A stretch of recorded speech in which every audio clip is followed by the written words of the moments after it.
Hello, everyone again. My name is Igor Makarov. I'm a head of the School of World Economy at the Higher School of Economics. And now we have our regular online seminar on the world economy. And I'm very happy to have here today Professor Peter van Bergeijk. Professor van Bergeijk is from Erasmus University in the Netherlands. And today we will have a very interesting seminar with the title, which is a little bit complicated, scenarios for post-corona, but for a post-corona, but still pre-pandemic world. And Professor van Bergeijk will present us the preliminary results of his research, which would be finalized by autumn this year, when the book on pandemic economics will be published in one of the very respectable by one of the very respectable editors. And I should now formally represent Professor van Bergeijk.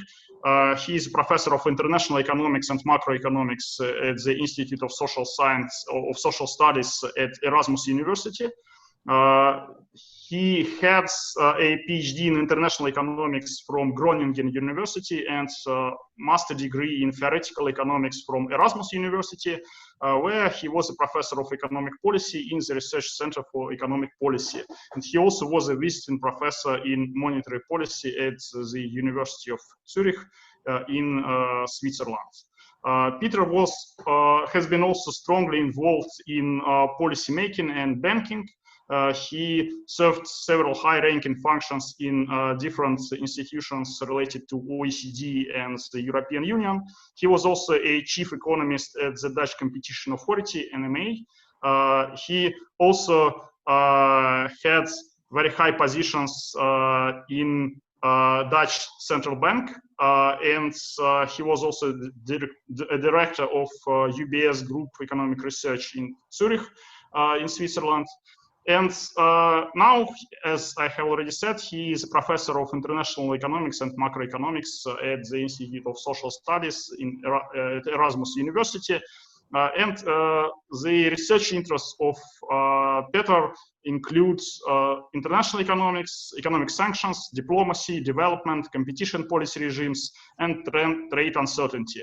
And his most recent book was the book published last year, which was called Deglobalization 2.0, Trade and Openness During the Great Depression and the Great Recession.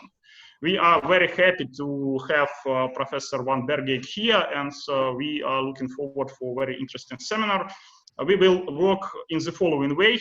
We will start with the presentation of Professor van Bergeijk for about 40 minutes or maybe a little bit more. Then we will have two short sets of comments by Professor Leonid Grigoryev and by myself, who had an opportunity to read the draft text of the book of pandemic economics, which will be discussed today. And then we will have a session of questions and answers for the remaining time.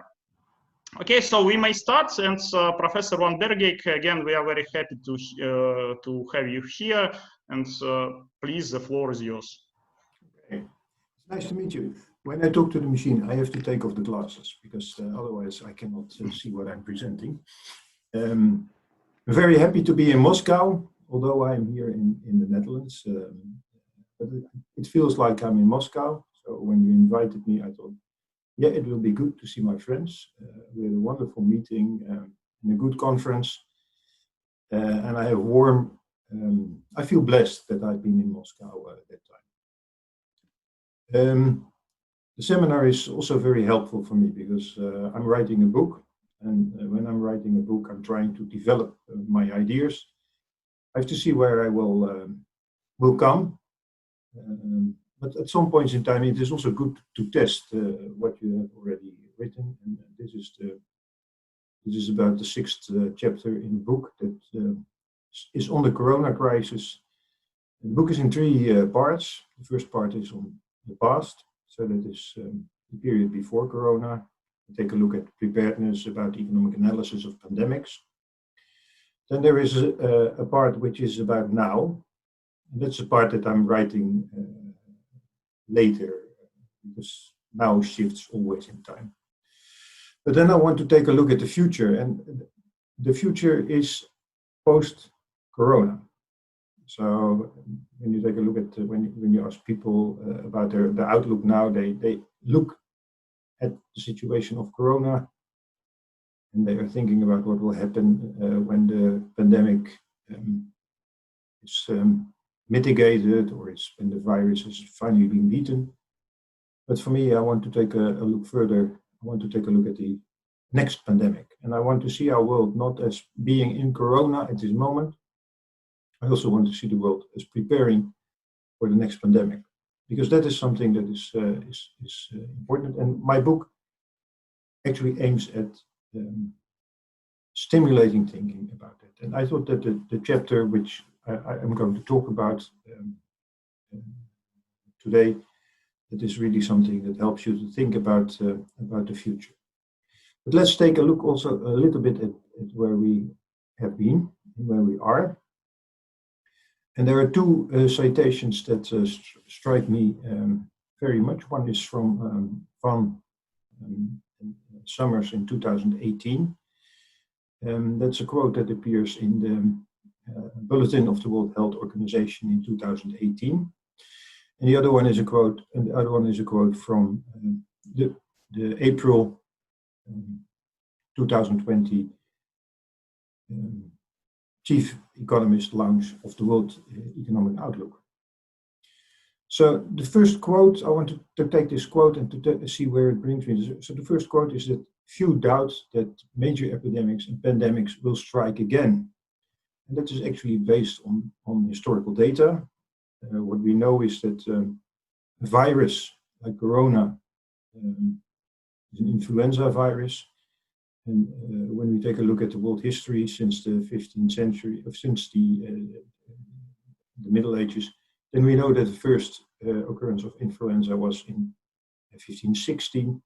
And we have seen in the last 3 and a bit century a number of these pandemics. They are recurring phenomena. And when we broaden this and also include other pandemics that are not related to influenza, but to other patterns of disease like HIV or AIDS, then we see that that pandemics have been quite frequent occurrence in history. So roughly every century has 7 pandemics. Some are contained, like the swine flu pandemic in 2009. Some are very much extensive and cut very deep into society, into create a lot of death and economic havoc, like the Spanish flu in 1918. Now, the second part of the quote is that few would argue that the world is adequately prepared. So this is an assessment of people who live in the world of pandemics, and they say the world is not prepared. But that is not what the world looked like to a lot of people, because when you take a look at the graph on the right-hand side, then you see that this is what is actually happening in the world. You see a lot of red, dark spots where the pandemic is hitting. And when you take a look at the graph on the left-hand side, then you see that there is also a lot of red parts. And that are the parts that, according to the world community, were not prepared for the pandemic. So you can see that there is a mismatch in perception and reality. And actually, when you take a look at the graph in green, then you can see that there is this is about prediction very early on in the COVID crisis about countries that would be vulnerable. Well, you can see that the United Kingdom is that's indicated correctly, but other countries like in Southern Europe, they look safe, but they are not. Now let's take a look at the second quote. It's a quote from the IMF, the chief economist. And that quote tells us that there had been discussions about pandemics as a possibility during economic policy discussions, and that's simply not true.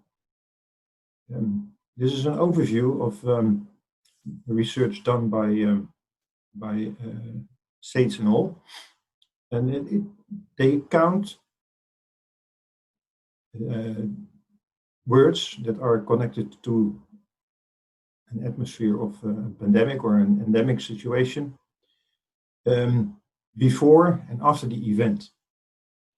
So you can imagine that Ebola in Africa, they take a look at what happens before Ebola, and then what the graph shows is no mentioning in IMF documents about the possibility of a pandemic. Only afterwards there is the realization that something has happened.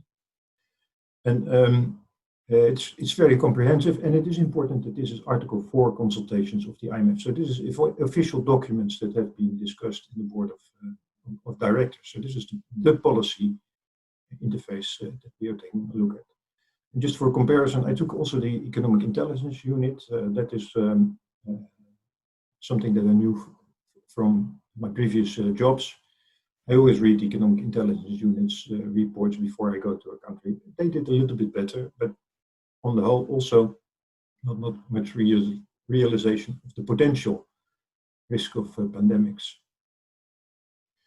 And then there's this quote that none of us had a meaningful idea about what it would look like.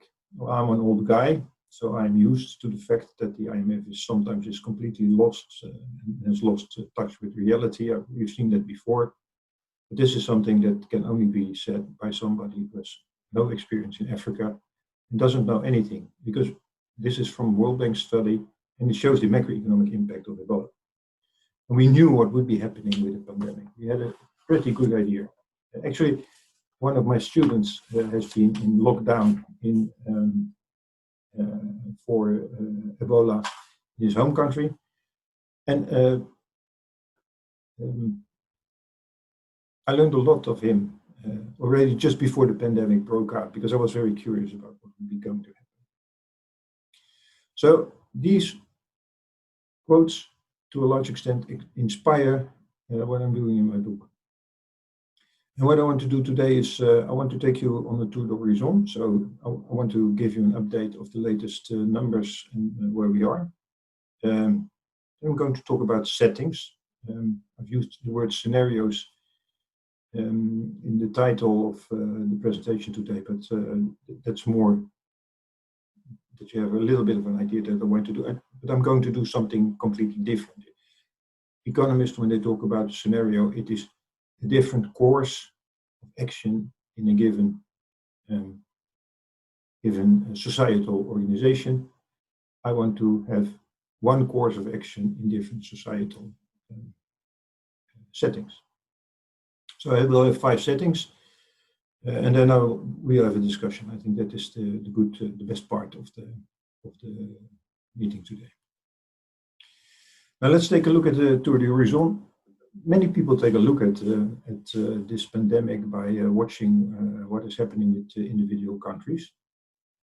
And I don't think that is a helpful way of taking a look at the pandemic. The best way to take a look at is at the global level, but if you don't want to do it, then you have to do it at aggregates that are meaningful. And this is one of the graphs that I have in my book, and you can see that the perspective there is on the G7. And you can see that this crisis is really a crisis in terms of confirmed cases, but also in terms of death of the G7. And this has triggered an enormous amount of measures across the world in an unprecedented level. And what I'm showing here in the middle of the graphs is the Global Stringency Index. That's an index provided by Oxford, by a team at Oxford University. And it shows the amount of measures. And you can see that once the G7 starts to increase, the first block in the left-hand side that you can see in yellow, this is what is happening in China. And then after that, you can see the complete difference between containment in China and what has happened in the Western world, particularly. You can see that in the middle graph, you can see that there is around middle of March. It looks so long ago, but it is only close. March 10 was my last normal day that I was teaching and meeting students. But that is at the moment that worldwide there is this increase in measures. And this graph shows the economically most relevant measures. So what I've done is I'm showing there the international travel in black, workplace closures in orange, and in blue stay at home. So that is the most important. And you can see this is like it looks like the apex of the pandemic as well. This is the amount of forecast that has been coming forward on what is happening with the economy. I start with the OECD and I end with the OECD. So again, you can see that in 3 months, something, a lot can change. And I've plotted the global GDP growth in 2020. So for the year 2020, you can see that the forecast starts with 3% by the OECD. And it's the first time that Corona is in the books. There is a Corona. There's a Corona scenario in that it's an update of an earlier version of the World Economic Outlook. So around the beginning of March, the OECD wakes up and starts to think about the impact of the crisis, but it thinks it will be very limited. Then you can see that around 3 weeks into March, that is a prediction by Oxford Economics, that is the first time that people start to think about the world economy actually shrinking. And then you can see that we are on a downward trend all the time. So that looks like very bad news all the time. This is the big headlines, the main headlines that you see in the newspapers. Every time the outlook is darker and darker and darker and darker. And then at the right-hand side, you see the recent OECD prediction. It is still in a preliminary report. And the OECD has done something special. It has not provided a forecast, but it has provided 2 scenarios that are equally likely, but they agree at least in one thing. There is a substantial and significant decrease in GDP.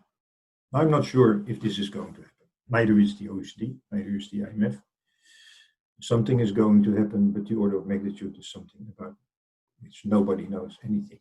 We have not been in a situation like this before, where we stop the economy and then try to start it again. So I don't know what is going to happen, but the observation is clear.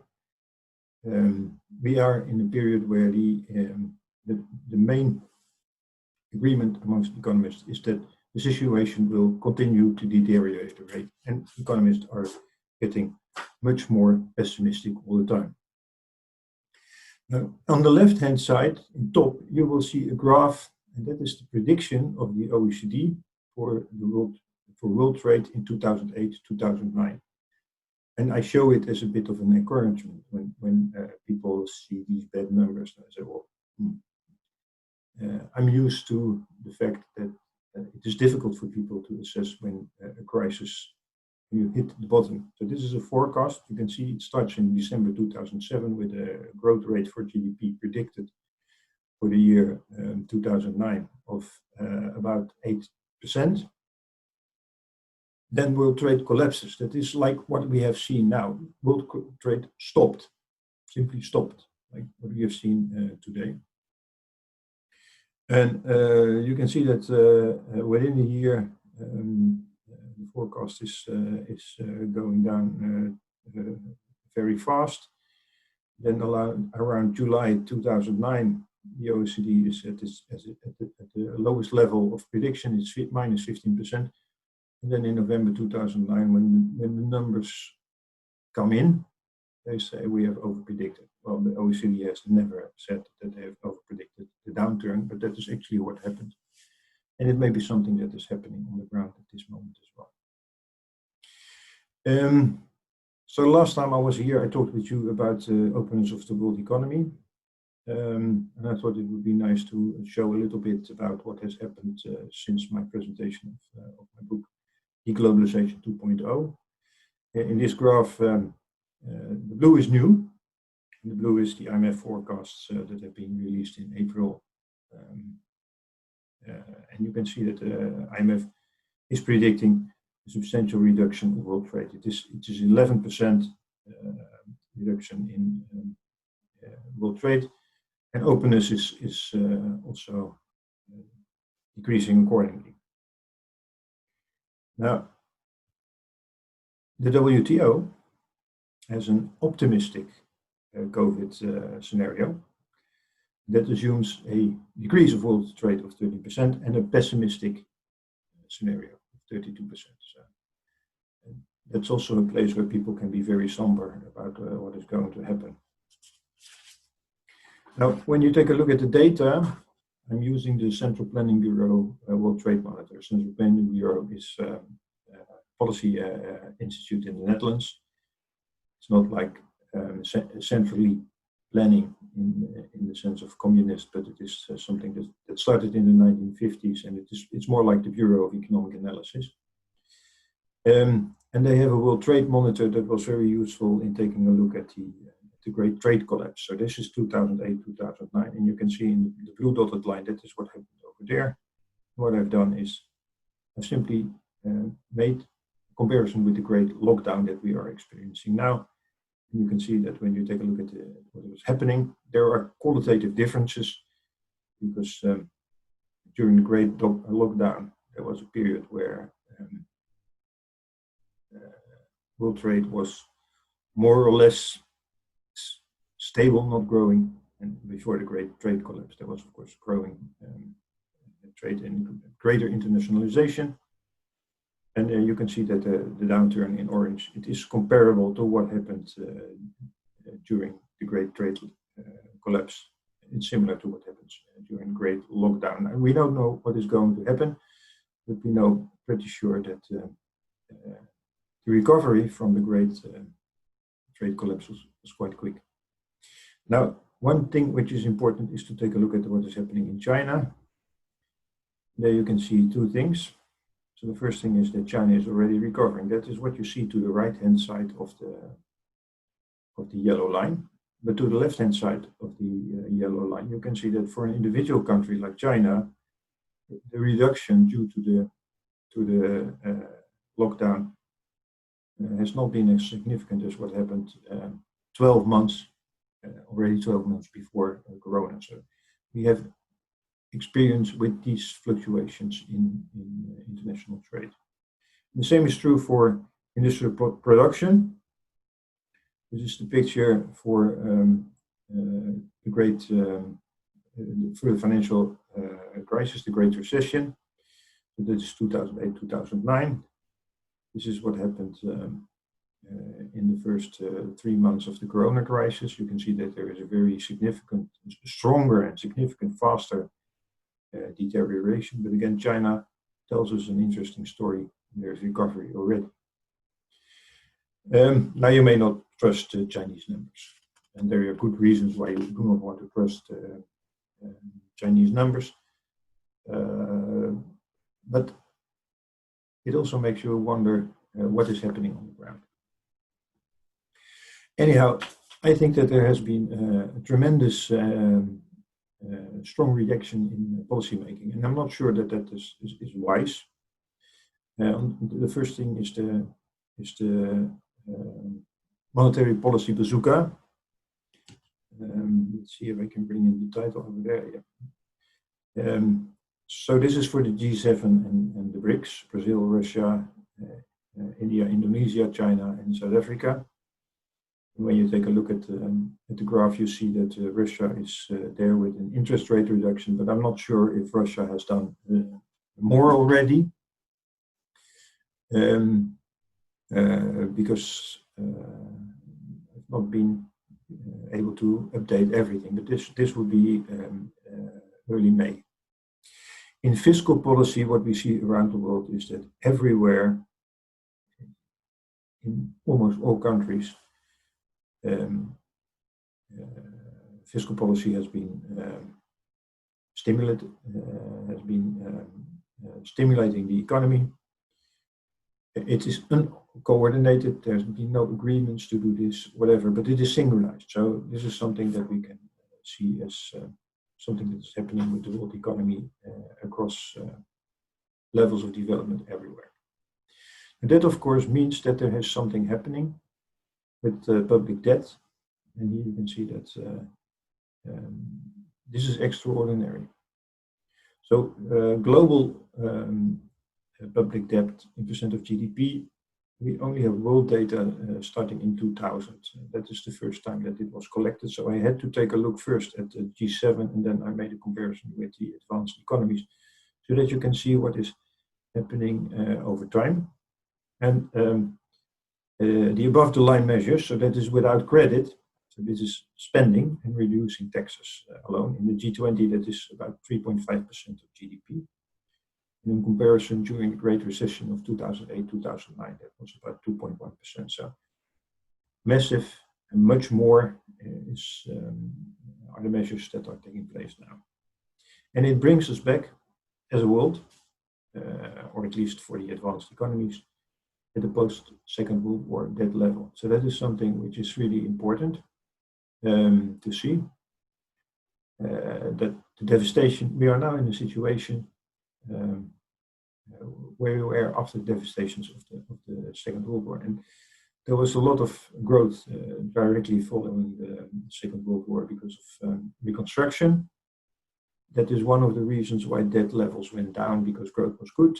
And we don't know what is going to happen. You can see here in the graph, this is a spike.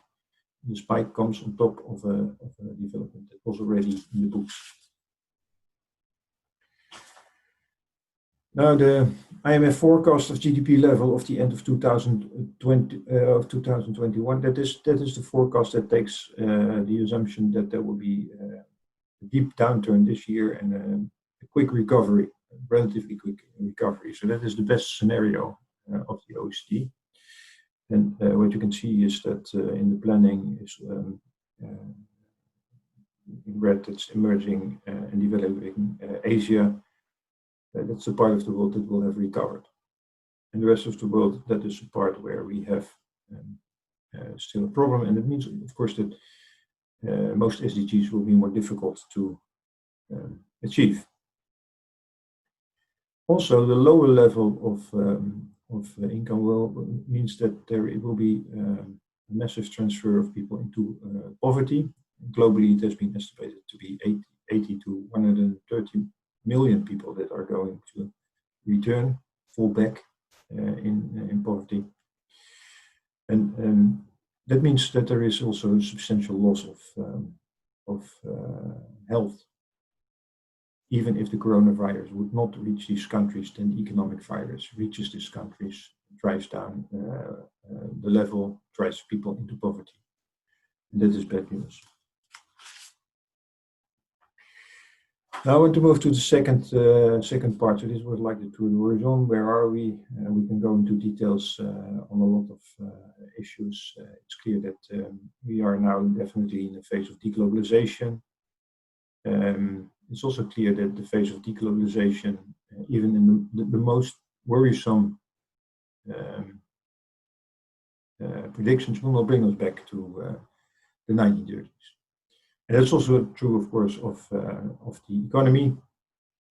My daughters were a bit frightened about what this meant. And they were saying, oh, this is horrible. And then I told them, look, your mobile phone will still work.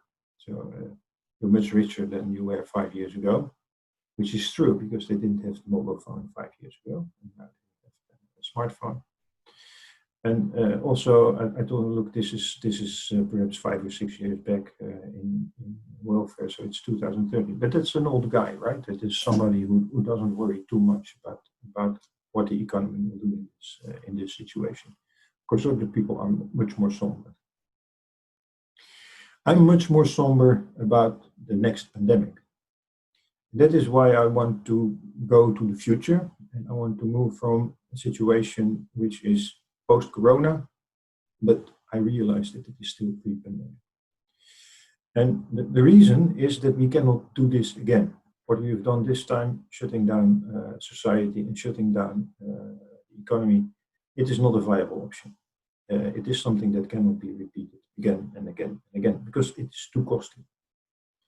So we've seen calculations that this has saved lives, and I believe that it has postponed death. But we also know that the costs have been tremendous.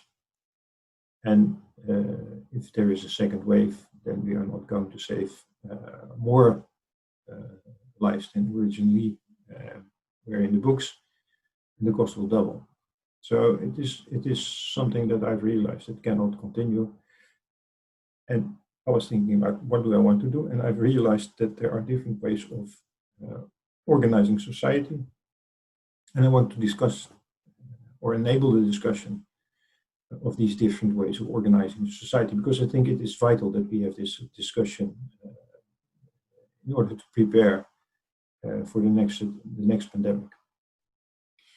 So what I do is I want to, it's also what you do with scenarios. I want to deal with uncertain development. We don't know what is going to happen, but I know one thing for sure, and that is something is going to happen in the future, and that is that a new pandemic will occur, because we know that the frequency is 7 in a century, and possibly increasing because of globalization, because of the way we live together in cities, because of the increasing world population. So we know that this is going to happen. So I want to discuss something that is certain to going to happen, but I'm not sure when.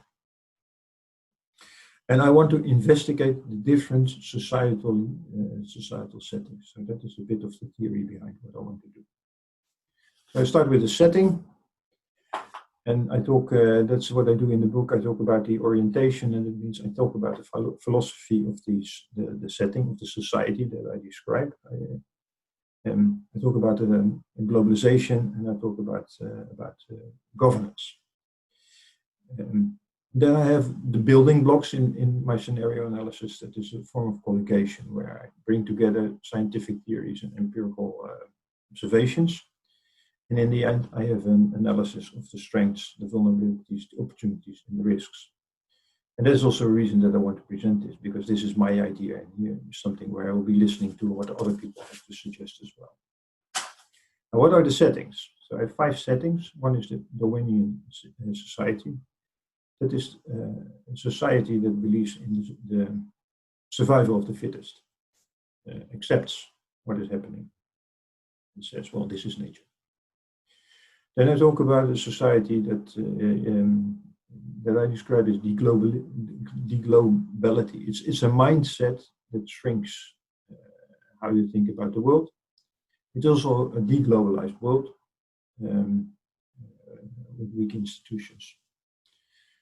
And then I move towards another way of taking a look at how things have been organized. I take a look at a society that I think at first sight has exactly the right kind of instruments.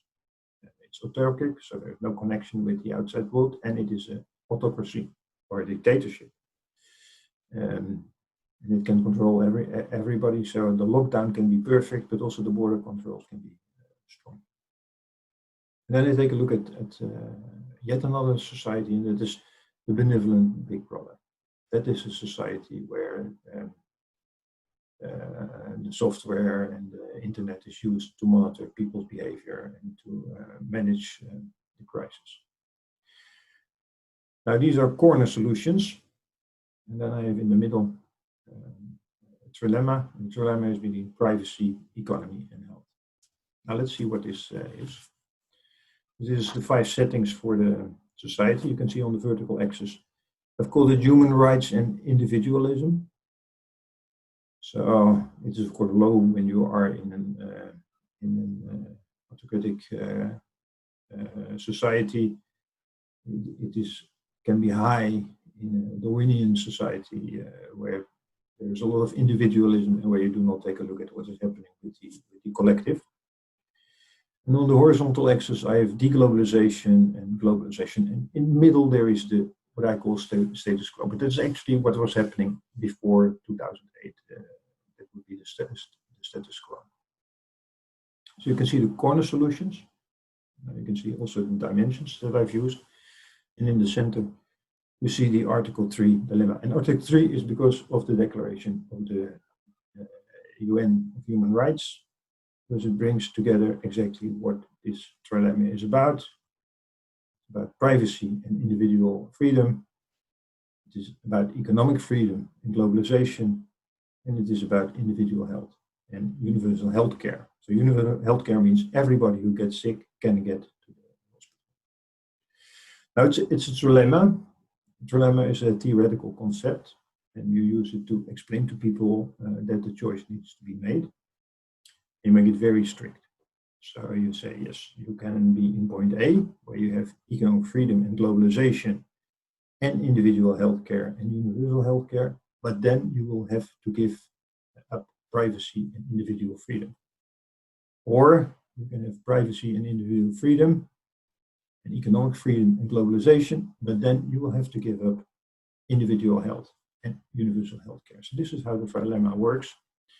And as a professor, I'm of course happy to teach this to students, but then you also have to make sure that people really understand that this is a clarifying instrument and that in reality you can have a combination. That is why the trilemma is in the middle.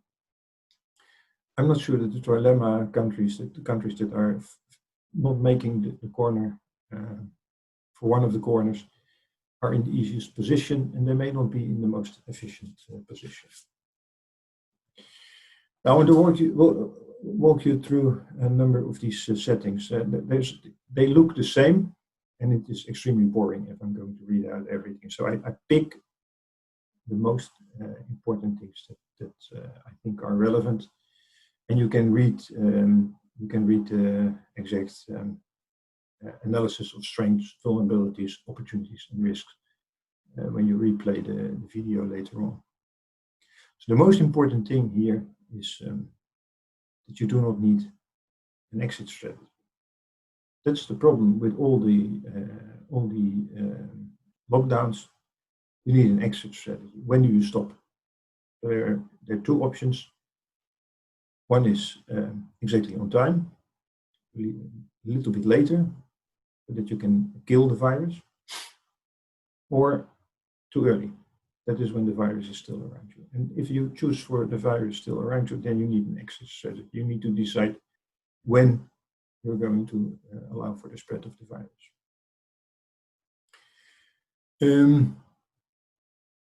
If everybody in the world thinks like this, then you also don't need to coordinate internationally, which is a benefit in today's world because we have at least one player at the table who is not willing to do anything internationally. I think that another thing is that there is a very strong incentive for individual pandemic preparedness. This is how I explain it to my children. You cannot rely on other people. You have to prepare yourself. And the incentives are very strong if you know that there is not like a lot of support for these collective actions in the society. Now, the second item setting is deglobalization or deglobality. Deglobalization is what happens in the economy. Deglobality is the mentality. Now, if you disconnect economies and if you reduce travel, of course, you will lower the speed of transmission from abroad. You have borders with good procedures. Much better than we have in Europe at the moment, for example, where the borders are in principle not protected and where it's very difficult to stop people.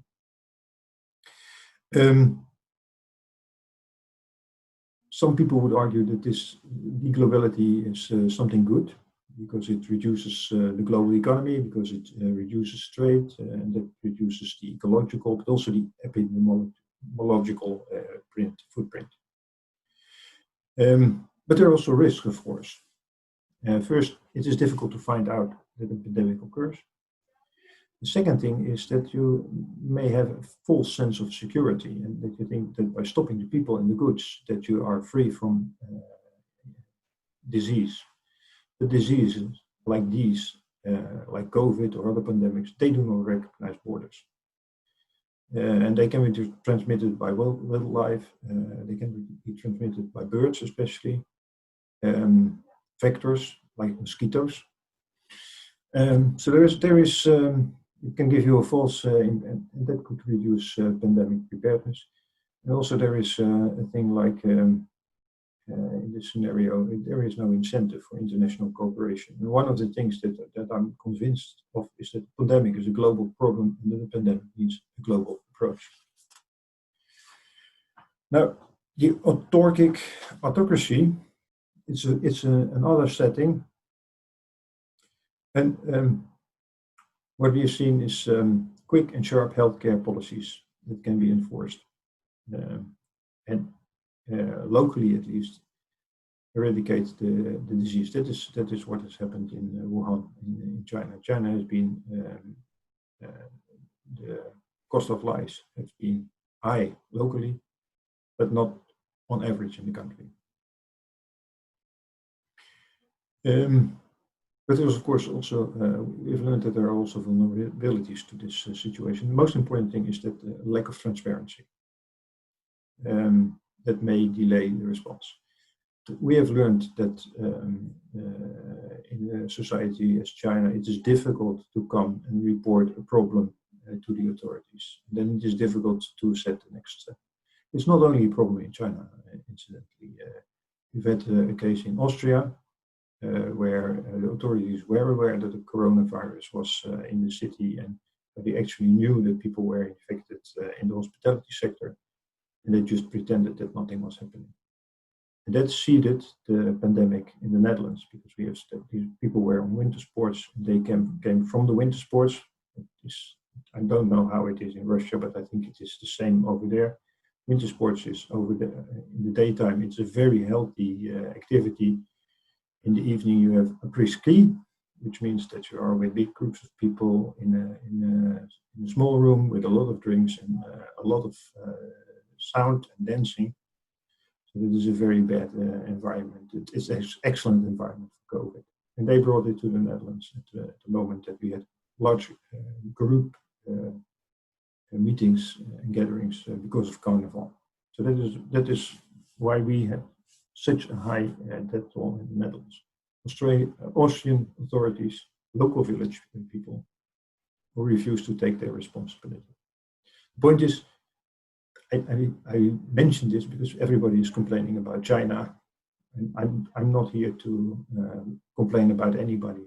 I'm simply seeing that this is a risk that is bigger for this kind of society. A big problem here is, of course, that if there is an outbreak, it doesn't provide, it's not expected that healthcare will be provided to the population at large. So the fourth setting is the benevolent big brother. People always look at Asia, but the best example of big brother is Israel. Israel has an app developed by the Secret Service. It's an anti-terrorism app. And it has been used to track people in Israel. And it shows with whom you've met.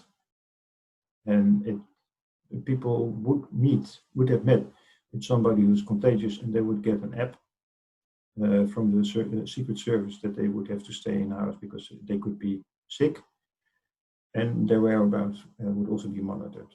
So that's a very, very strict surveillance of the population. I don't think that there is another democracy that has gone this far in the world. What is the strength? Well, you can react directly. There is a trace, test, and treat opportunity. You can monitor enforcement and self-isolation, so it's much easier to see if people behave according to the rules. You can use it for crowd management. We've learned that crowds are dangerous, so you can see where people are going, and that is also something. So it looks like it's a miracle, but of course there are also downsides to that. And the major reason is that this only works for rich people, rich in the sense of the world economy, the elite. And these people are there. You need to have a smartphone. The global poor do not have smartphone. Marginalized people do not have a smartphone. You cannot monitor them. And we know that these people are the people that are least likely to have global to be able to have social distancing. So that is a big problem. You're biased because you see the rich, the people who find it easy to self-isolate, who have a home. You do not see where the risks really are. Another point is that's something about which a lot of people worry in the West, and that is surveillance creep. That means once you've installed this app, people will continue to monitor you. So in the middle of the diagram, remember, we have the four corners. This is the middle. It's a trilemma. That is where most European countries are. Most Western economies are. There are differences to the extent where they are in the trilemma, but they try to balance human rights, the economy, and health.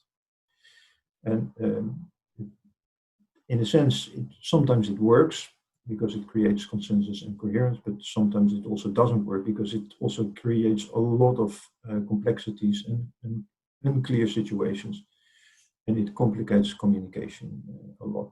One of the big issues, of course, is fatigue. So people get tired of being in a lockdown, and then in a democracy, it's easy to voice opposition, and we know that the people who voice opposition, at least that's the case in my country, and they are the people who are hurt by the pandemic. You don't hear the people who are coping with it in a different way. So the sectors that are adjusting are not on the news. It's only the people who are complaining.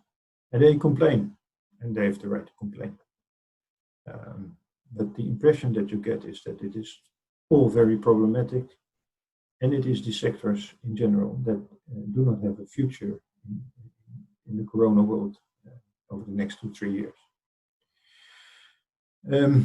Also, the exit strategy is very, very difficult to assess over here. Now, I've put a number of countries. This is the countries that I have in the book. I also have Russia in the book, but I didn't put it in the graph. The reason that I didn't put it in the graph is that I would like to have an open discussion with you, and I don't want to give you my impression about where Russia is. I want to learn something. But you can see that there is a number of countries that are operating. We have the neoliberal approach in the United States and the United Kingdom, where authorities denied that something was happening and where they opened way too quickly. And they are outperforming the rest of the world. I talked about Make America Great Again. Last time I was in Moscow, and America has made itself great again, at least in one respect. That it is in the top of the World League of people who died of this disease. You can also see that there are countries like Sweden and the Netherlands who try to keep both internationally open, and to combine that with a situation where try to combine it with a situation where individual behavior is as liberal as possible. It's self-restraint on which we rely. Here in the middle, you have the big economies in Europe. Scandinavia did quite well. Germany did also quite well. But Spain, Italy, and Belgium, they had lockdowns, and it didn't work that well. And then you find, of course, countries that are very strict and about which we do not know a lot, and we don't hear a lot about them. But I think that is something that will come out in the future. So I have 4 preliminary conclusions. The first one is optimistic. We are learning from our mistakes, and we have made a lot of mistakes, so we are learning a lot. Corona started in China, but the crisis is amplified by what happened in the global north, in the advanced economies. It's unavoidable that we rethink the organization of society and risk acceptance. So I don't see any solution for the next pandemic that does not include triage, which is the decision by medical professionals whether you will get access to the hospital or not when you have a disease, so based on your case history. And we need to prepare for the next pandemic. And then there's one thing, what we see is we see a lot of destruction. We see a lot of strange things happening around. In a situation like this, I always remember this photograph, which was taken just after the Second World War in Germany, and you see the sign, Nicht ärgern, nur wundern. And it is really a time to be amazed, not to be annoyed, and to try to learn from what is happening. Thank you very much. Thank you, Peter. And so I think it's very, very optimistic conclusion of quite not so optimistic presentation. So now I think we will have a couple of comments. First from Professor Grigoryev, then by myself, and then we will pass to the questions and answers session. Okay. Thank you. I tried to read the book and as a part of the relaxation between writing emergency papers and giving emergency lectures of coronavirus and global recession. In the last 18 weeks, I gave 18 lectures on this matter. So happy to see something much more peaceful than our life, because the whole country, whole Moscow is discussing the pandemic, what will coming out of it, all the data, all countries, everything here. And the first notion I would give that, should I borrow something from Russian culture, but probably Lev Tolstoy said that all happy families are alike, all unhappy families are different. It looks like Sweden, after all, after burying their dead, with New Zealand, couple islands in Greece, somebody else will be more or less off and back to the usual business. Not much changes. Waiting for tourists business. Second, the problem is with this book, I believe, for the Peter, it's important. For this moment, it looks like it's a bit post-monitoring of current events, but before the final analysis. Monitoring, I mean the difference on how countries and political elites are handling the pandemics and crises. So he gives the, I would say, rational picture if he would be advising the God Almighty what to do about us after the pandemic. Let me remind Spanish King Alfonso the Wise, I believe it's 12th century. He said, if I were present at the creation, I would give to the God some useful hints about the better ordering of the universe. So Peter van Bergeijk is, I believe, giving some very useful hints to the God about better ordering of the universe after the pandemic. And he said, God, be reasonable. We have 4 completely unsatisfactory cases. Each of them has pluses, minuses, but basically all bad. Let's create the trilemma and find some very intellectual approach to the solving the problem after this corona crisis would be finished, but before the next pandemic. I would say we are still in the middle of a pandemic, and the new events in Brazil, in Latin America, India, Asia, South Africa and Africa. Yes, Russia is still struggling. United States having a very difficult exit approach from the pandemic. So we have no any status quo, any reasonable understanding how countries in material terms, recession, consumption, survival of infected people and so on, and how the reaction of elites of this country will work after it. So I have very few suggestions. I'm not expected to speak long. So let me give few suggestions for the record, and the writer may use them as some approach. First, I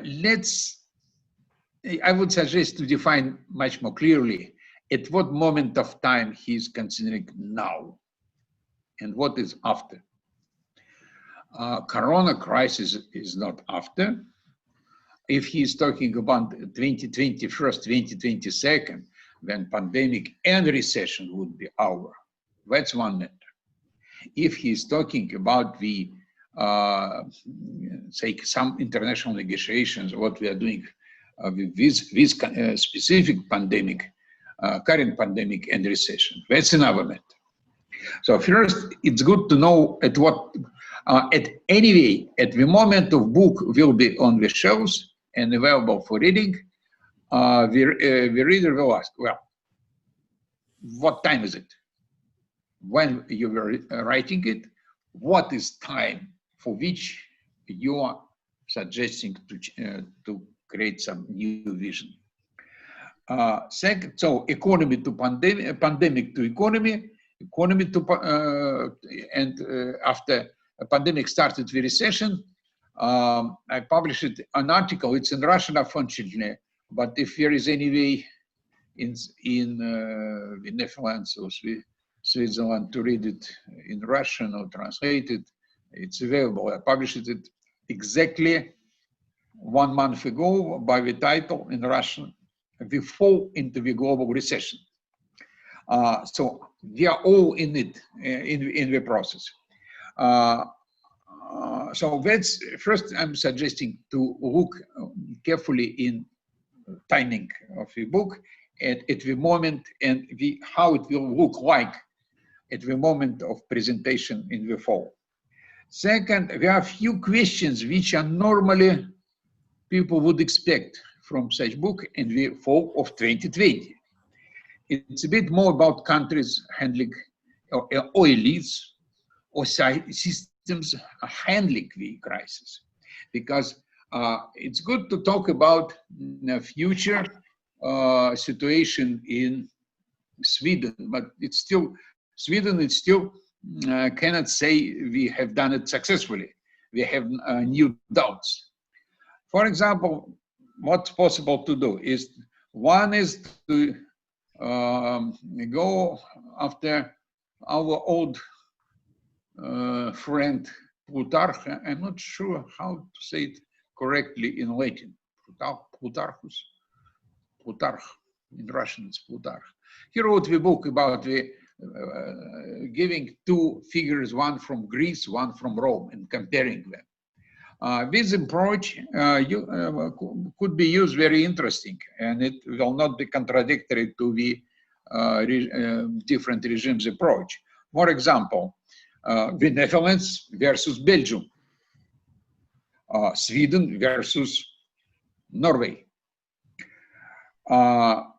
Osses in Germany versus Wesses in Germany, because East Europe and DDR, former DDR, we have low GDP per capita, low consumption, but we have less infection than the west part of Europe. Germany is divided. Or France versus United Kingdom, for example. In this case, because people will be eager to see how we are coming with what in what setting we are coming up from victories. Protestant versus Catholic. No interfering in beliefs. I am Orthodox, so do whatever you want. We have Engelhardt map. So it's interesting how we see the world coming, or maybe coming from the pandemic and recession in terms of a suggested new classification. So I would expect people interested in a much more, substantially more specific on country situation. And another thing, it will be probable, now it's still mostly European Union. It's kind of politically corrected European Union consideration how we do after. But we have United States, we have China, we have Brazil. What about catching up? What by the way is what we are saying here about sustainable development goals? Are we applying this concept to the coming out in the another regime after this pandemic? CDG free on health is complete failure in the face of this pandemic. So I'm going into details, but generally interesting reading. Thank you very much. I think it will be a success. But my point is, my role here is just to show the opportunities to make this book to be more in the center of debates, maybe as a kind of a message. The writer is very famous economist. He is not in need to prove anything. He's just helping the world. He's working kind of pro bono help to the world. So he could be a bit more aggressive in the delivering of his ideas. Thank you. Thank you, Professor Grigoryev. Peter, would you respond right now? I think that it is the most important thing is for the structure is, of course, about the treatment of time. And that's a difficult thing because you never know when people will read your book. So the past, that is clearly defined. It is before Corona, and the issue that I want to raise over there is why were we not, why do we look like we were not prepared for this pandemic? So that is easy, and it is well delineated. The future is also something which is easy. So that's the trick of the book, that I talk about the future and that I want to show that what do we need in the future for the next pandemic. Present is difficult. I think that the present will be about, because I have to say something about the present. I think that the main thing about the present is that it is very difficult to learn about what is happening and how to make policy. So it will be much more philosophical than describing actually what is happening, because it will be dead paper when I write it. So it's more about how do we work in a crisis, and how do we find out what is happening to the world. And then all the issues that have been mentioned are, of course, very relevant issues. I'm sure that's the only remark that I want to make, is that the final evaluation of what has happened will take years. So if you have students who want to start a dissertation on the effects of Corona, then you should tell them that, well, perhaps 4 years is not sufficient for doing the evaluation of Corona, because it will take much longer. Because a lot of the effects of the crisis are short-term, and in the long-term things can be completely different. So I think that all the comments were fair. And they're very good because they force me also to be, I like it when you say you have to be more explicit.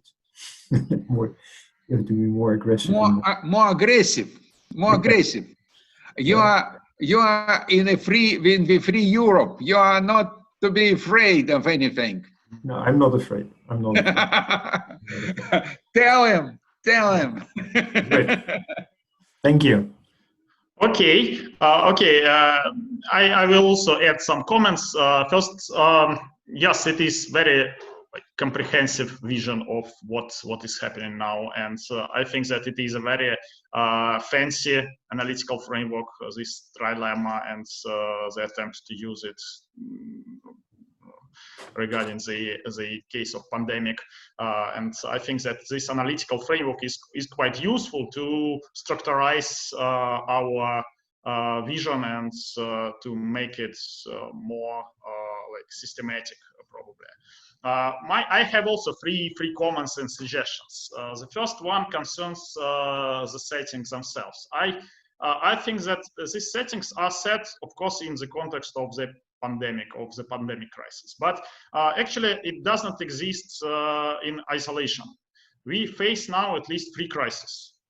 The first crisis is epidemiological, healthcare, the pandemic itself. The second crisis is economic, which is, by the way, just starting, and it will long for at least a couple of years, or probably even more.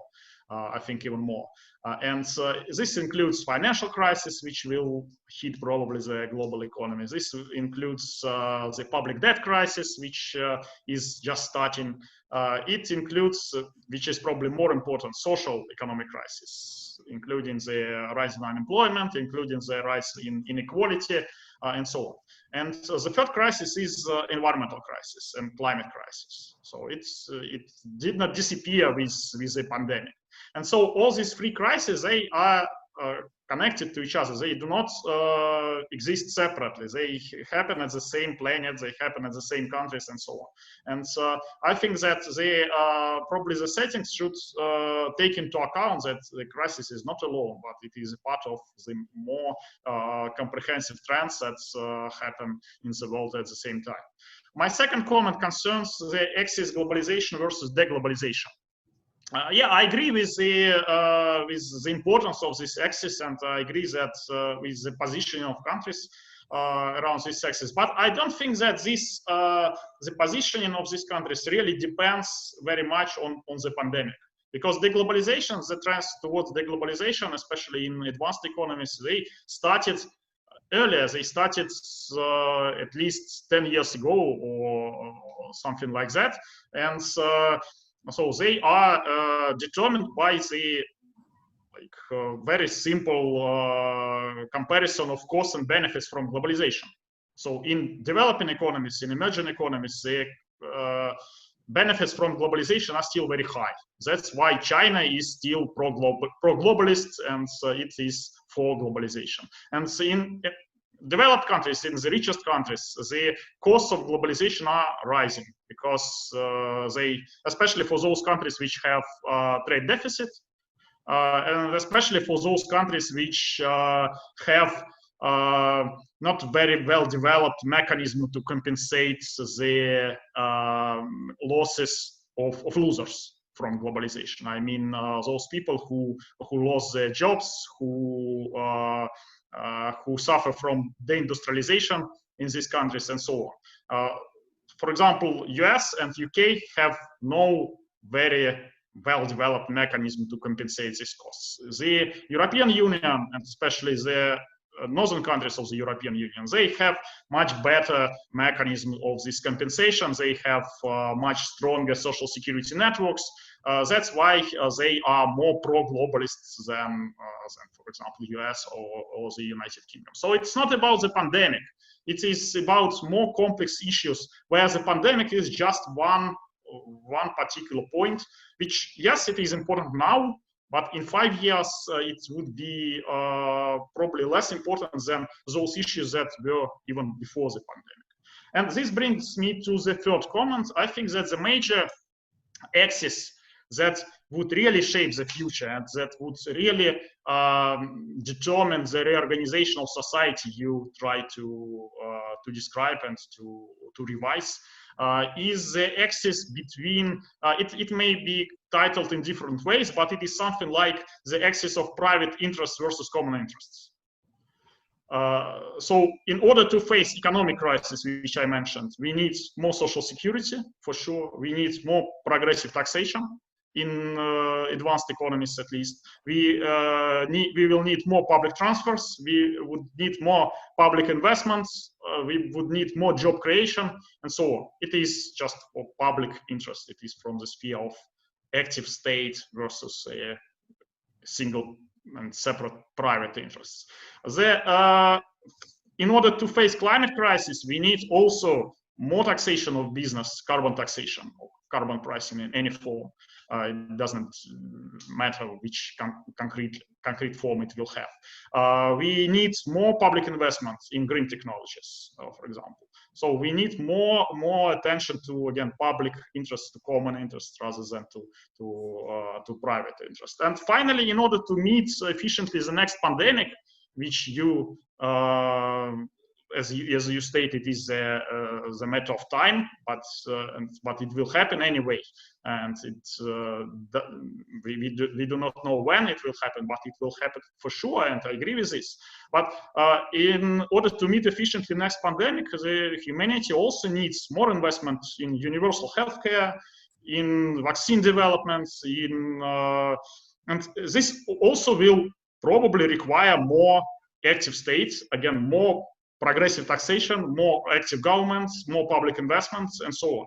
So even within this pandemic, I think that the major watershed was not between like democratic or autocratic societies, but the major watershed was between the society with larger public healthcare system and smaller universal and public healthcare system. So it should not, this healthcare system should not be even very efficient, because nothing very efficient is required to react to this crisis. It should be universal, just should be widespread, it should be large. And in China or in Vietnam, it is relatively large. In Northern Europe, it is relatively large. In US and UK, it is relatively small. So that is a major watershed, I think. And probably Sweden is an exception, because it has much larger death rate than other countries of the Northern Europe. But it is just a matter of particular political decision, but it is not some structural issues. But in order to face the next pandemics, I think that this is critical. So the role of the state, the manner how the state positions itself within the economy, and finally the position of the country in this axis between private and common. And so I think probably that it may be combined with your framework. So no contradiction between this, my comment and idea, and your framework. But I think that it's this axis would explain much better the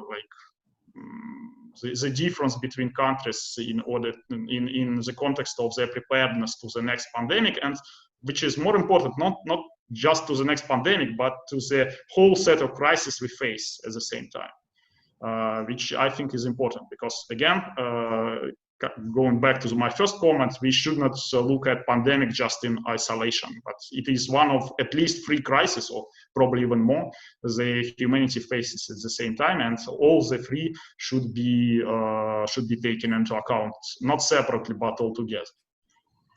Yeah, that was my comments. And may I add a couple of words? May I comment, Igor? Probably Petr's the first, and then you. No, just to make some clarification of what I said, what he's saying, because we are concentrating on Sweden because we demonstrated with different approach. But if you are taking with death rate, the questions are to Belgians and to United Kingdom. So we have huge variety between wealth, healthcare, systematic approach, and everything. It's extremely interesting. It's extremely fascinating. Extremely fascinating. So I wouldn't, we are not yet through We still don't know what will happen, if it's a second pandemic in the fall, and so on. So I would be, as I said, I would be short. I will be short. Okay, thank you. Peter, please. So thank you very much, both of you, for your interventions. I'm happy that the book works, because it gives a basis for discussion, right, and disagreement. I think that is one of the major things that I want to do. I want to have discussion. I'm also, the settings are also there for yourself to find missing access. That can be very important. I think that the private versus public interest is a very good way of taking a look at what is happening. The compensation mechanisms, the differences in compensation mechanisms, to a large extent determine what has happened in countries. So that is also something that is important. But the most important thing is that the comprehensiveness of the three crises. And that needs to find a place in the book. I agree completely with that. Perhaps not in this chapter, but it needs to have a place in the book.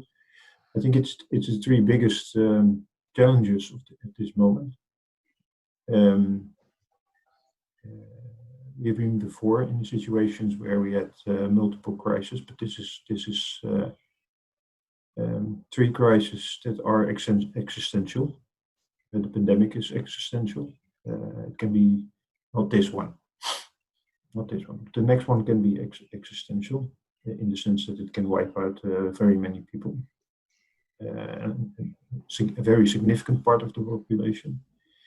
And the environmental crisis is existential, and the economic crisis is also existential. That comes from both comments in a sense that this is a very big challenge for all kind of the way we organize the economy. So that is very good, and they are interrelated. There is a feedback loop from the environment to the pandemic. We didn't talk about that, but one of the reasons that the risk of pandemic is increasing is global warming.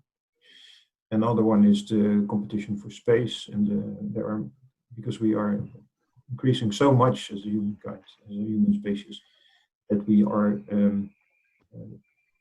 reaching out to the environments where wildlife lives, and that is a basis for the problems. I also like the positive idea that we need a lot of investment, and that can be the best way to grow out of the crisis. We have it's one of the biggest projects that is upcoming, how to deal efficiently with the next pandemic and the preparations that we have to do for that. So that is very good. I also agree that we have with Leonid, that we have a wealth. We will have a wealth of experiments and differences in how countries have approached this, and we can learn at the country level. But there's one very important thing, and that is that this is a global problem. So we need to learn how to do this at a level that involves these countries, but also at the higher level. And that is something that we cannot learn from studying the cases. We can learn a lot from studying the cases, and I think that we will find out. We need also more distance from what is happening now, because everything is emotion, and it's not the right basis for rational policy making. So that is the biggest immediate challenge. Now, my book will be read in 3 centuries, because that is how I think about science. And there is a guy who walks into a library and he thinks, "Oh, this is a nice book. Let's read it."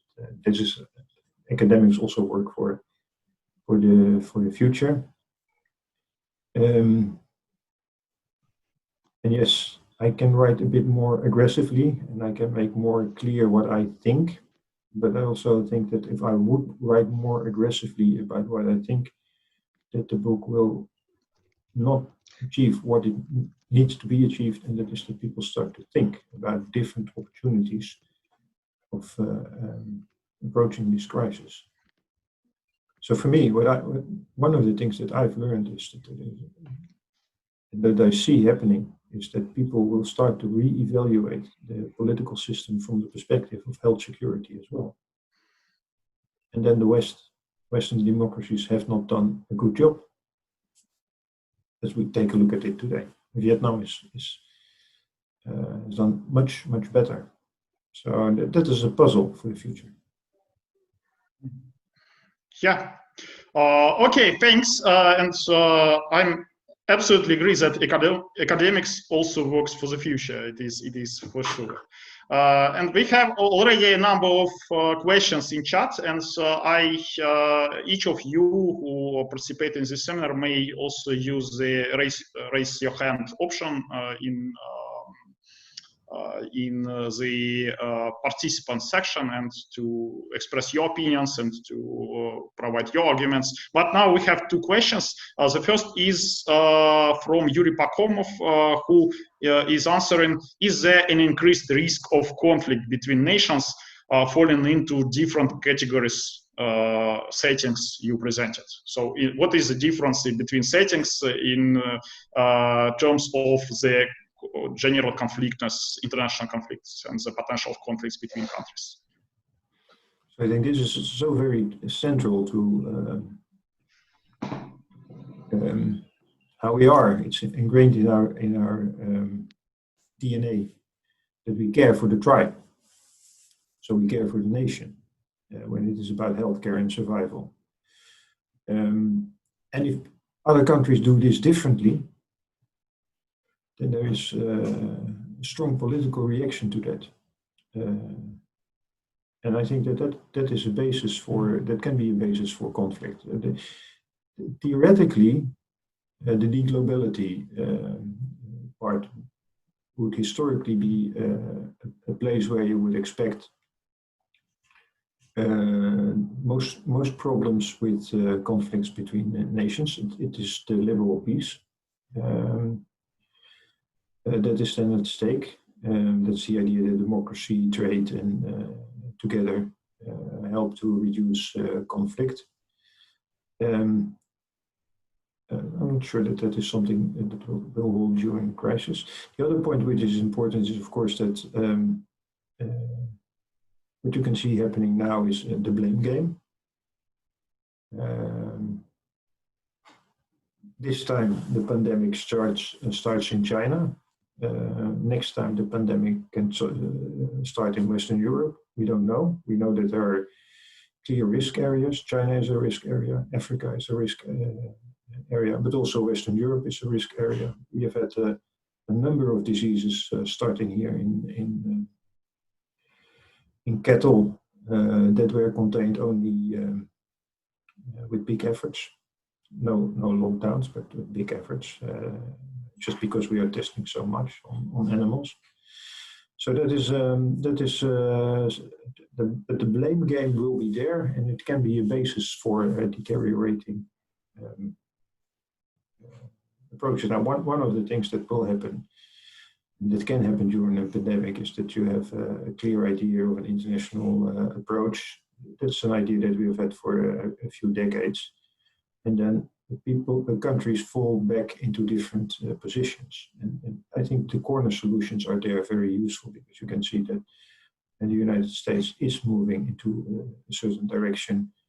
And then I agree with something that was said before, that the pandemic is not isolated, but that it is part of the other crisis as well, and it can have been the trigger. The pandemic can also make that countries that are having a similar kind of opinion, or in the middle, for example, they move into different directions. Actually, that is something you have seen a little bit happening in Europe. Not very strong, but the approaches have been completely different. Netherlands and Scandinavia is more moving towards the location where you have globalization and individualism. So not a very strong state. The United States and the United Kingdom, then in Europe, is in the left-hand quadrant. We don't have autarkies in Europe. That's the way that I say that we don't have autocracies. But we have also had a number of places where the lockdowns are very strict. And, so it is something to consider as well. So this is something that creates also the breeding ground for conflict. I think that is a risk for the future as well. So I hope that works. Okay, thanks. Yes, and we have another question. It is about Russia. Finally, which quadrants or maybe even exact place does Russia belong to in your matrix? So I kept it out of the picture because I didn't want you to hear that from me, because I'm a very polite person. And also, I'm a good bureaucrat. I've been in international organizations, but I've been challenged to say more aggressively what I think. And I think that Russia is the situation in Russia is complicated. I'm not sure that the numbers that come out of Russia are trustworthy. There is a lot of concern about the classification of the disease. What we see is that there is a lot of pneumonia cases, much more than we would expect on the basis of the history. So there must be more COVID than there is reported. And that the bias in reporting is stronger in Russia than it is in other countries. Every country is, to some extent, measuring this differently. So there is a lack of transparency. That is one of the risks that is associated with a system that is. It's not an undemocratic system, but it has the characteristic of an autocracy, and that is something that I definitely see. I don't see Russia as a deglobalized country. I definitely see it as part of the international community, integrated into the world economy, making much less movements into the direction of isolation. Although last time I was in Moscow, and I understand that you had the feeling that the sanctions would force you into that direction. So that is something, but that is something I would not locate Russia over there. I would locate it clearly on the more towards the autocratic side of the spectrum, because I see the risks, and I don't know how it's on the ground. That is another thing. So it's an outsider view. Sometimes outsider views are completely beside the point. Sometimes outsider views are something that is like a mirror. How do people see what is happening outside, from the outside? Even with the bias in the numbers, I think that the original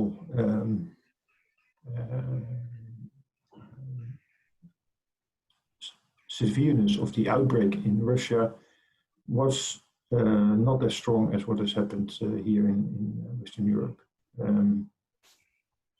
So that is something that is good, and I'm not sure where things are moving at the moment.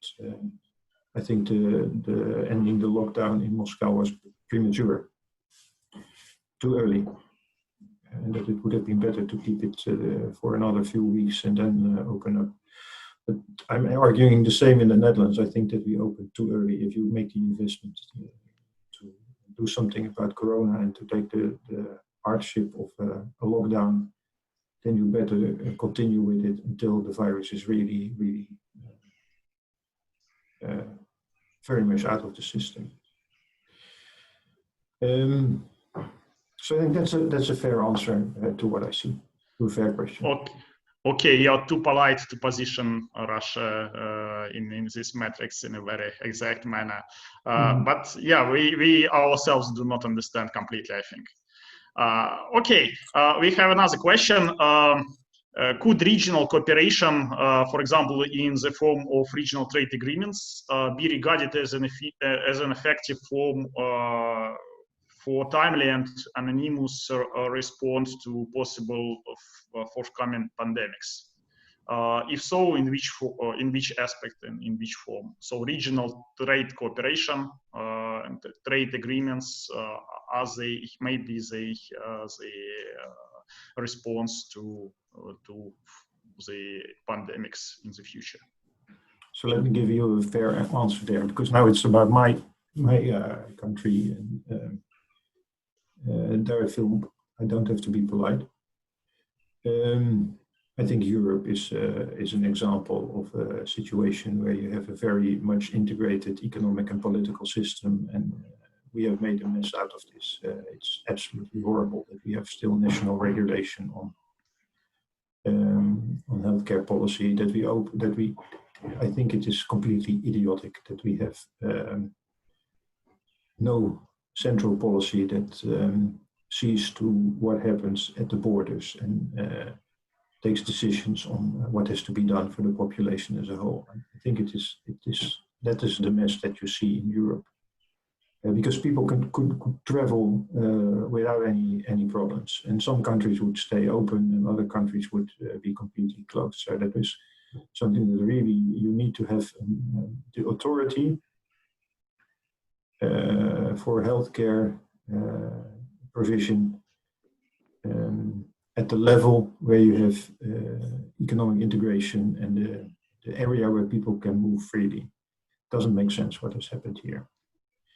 In the United States, that's also an area of very much integrated economic and political activity.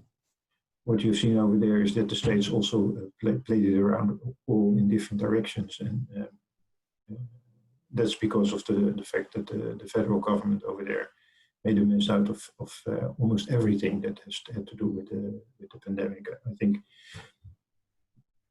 it is something that it is absolutely unbelievable that a country that in principle is so rich and has such a good health sector, and also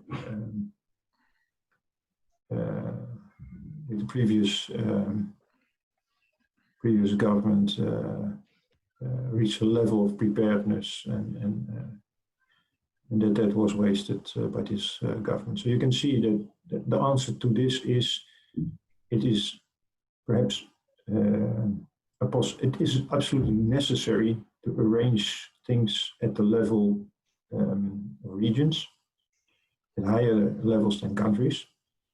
But the two examples that I've given to you are simply showing that this is not best practice in the United States and in Europe at the moment. Something to improve. Yeah, I also think that international cooperation, including regional cooperation, is one of the weaknesses within these pandemics, because yes, the global community, it appears to be unprepared in terms of international cooperation and in terms of some joint mechanisms to respond to pandemics. And it is one of the issues we should improve in order to prepare ourselves to the next pandemic. It is for sure, I think. Okay, colleagues, are there any other questions or possible contributions? If you want to say something, please tell us about it, or write to the chat, or just raise your hand in Zoom. No any other attempts. Okay, so actually we are already behind the schedule, and our time has already finished, and so I want to express again my gratitude to Professor van Bergeijk for his comprehensive and profound presentation, and so I think it was really interesting, and probably it is this analytical framework he proposed may be also used by us in some our works and in working with students. And so I hope that your book that you will finish by autumn would be a great success, and I'm sure it will be. So I hope that some our suggestions may also be partly useful for your work. Thanks again, and so we were very happy to have you here. It was a pleasure.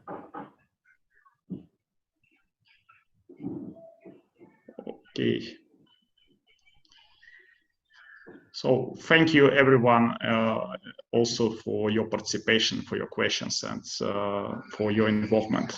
Thank you.